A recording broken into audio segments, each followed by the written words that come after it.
तो आज की कहानी का नाम है सुधर गई गुलाबो। ये एक पतंग की कहानी है।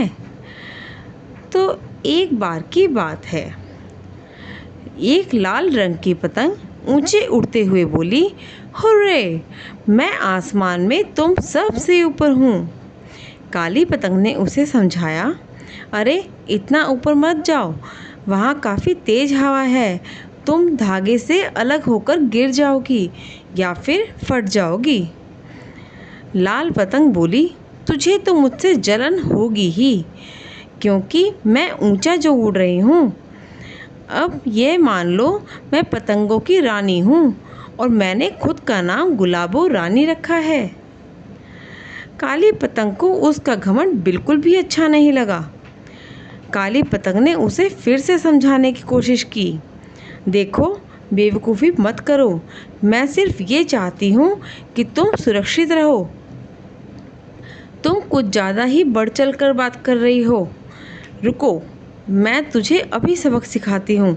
इतना कहकर लाल पतंग ने हवा में गोता लगाया और काली पतंग उसके पास पहुँच गई। वह अचानक उसका चक्कर काटने लगी और बोली, अब आएगा मज़ा। गुलाबो काले रंग के मांझे से टकराई। काली पतंग इस अचानक हमले से हैरान रह गई। उसे भागने तक का मौका नहीं मिला। उसकी डोर कट गई और वहाँ से वो नीचे ज़मीन की तरफ आके गिरने लगी। तभी गुलाबो मुंह बनाते हुए बोली, हुँ, मुझे सबक सिखाना चाहती थी।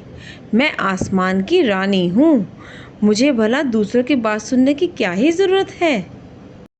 और ये सब देख और सुनकर आसपास उड़ने वाली पतंगों ने चुप रहने में ही भलाई समझी। उन्होंने गुलाबों से थोड़ी दूरी बना ली। गुलाबों ने आसमान की तरफ देखते हुए खुद से कहा, मुझे इन छोटी पतंगों से कोई लेना देना नहीं है और उनसे कोई मतलब भी नहीं रखना चाहती। गुलाबों को आरव उड़ा रहा था। वह अभी पतंग उड़ाना सीख ही रहा था, लेकिन गुलाबो बहुत स्मार्ट थी। आरव जैसे ही हल्की सी ढील छोड़ता, गुलाबो बेकाबू होकर आसमान के ऊपर चली जाती और इसी की वजह से गुलाबो सबसे ज़्यादा ऊपर उड़ रही थी।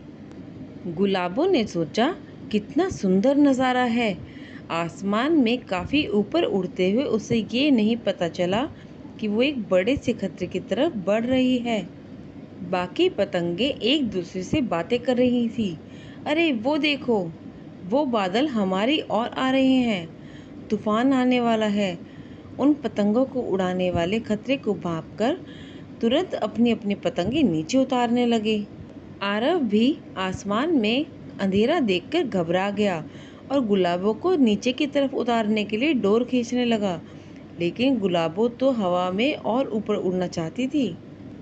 जब आरव उसे नीचे उतारने की कोशिश कर रहा था, तब गुलाबो हवा में उड़ने के लिए अपना पूरा जोर लगा रही थी।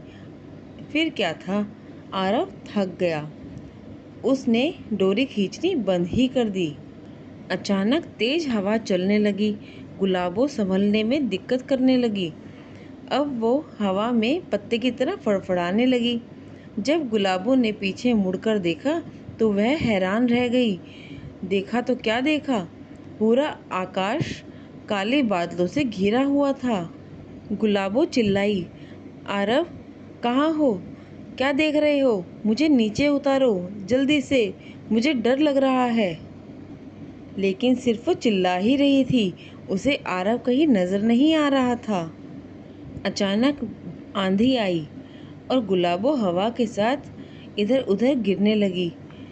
उसे अब गिरने से डर लगने लगा था कि पता नहीं कहाँ जाकर गिरेगी। अचानक बारिश भी शुरू हो गई थी। गुलाबो घबराकर खुद से बात कर रही थी, अब मैं क्या करूं? गुलाबो कुछ भी समझ नहीं पा रही थी। बारिश की बूंदें पतंग के कागज पर भारी हो रही थी। वह तेजी से गिरने लगी थी। इसी बीच गुलाबो पेड़ की एक डाली से टकरा गई। उसकी लाल रंग का कागज फट गया था। गुलाबो का घमंड चूर चूर हो गया था। जब वो जमीन पर जाकर गिरी तो काफी जख्मी हो गई थी। तभी एक छोटे से बच्चे की नज़र गुलाबों पर पड़ी और उसने उसे उठाया और अपने घर ले गया। उस बच्चे ने खुद से बातें करते हुए कहा कि मैं अब इसे ठीक करूँगा और इसे फटे हुए हिस्सों पर टेप लगाकर ठीक करके इसे उड़ाऊँगा। तभी गुलाबो धीरे से बोली, धन्यवाद। और गुलाबो खुद से बोलने लगी,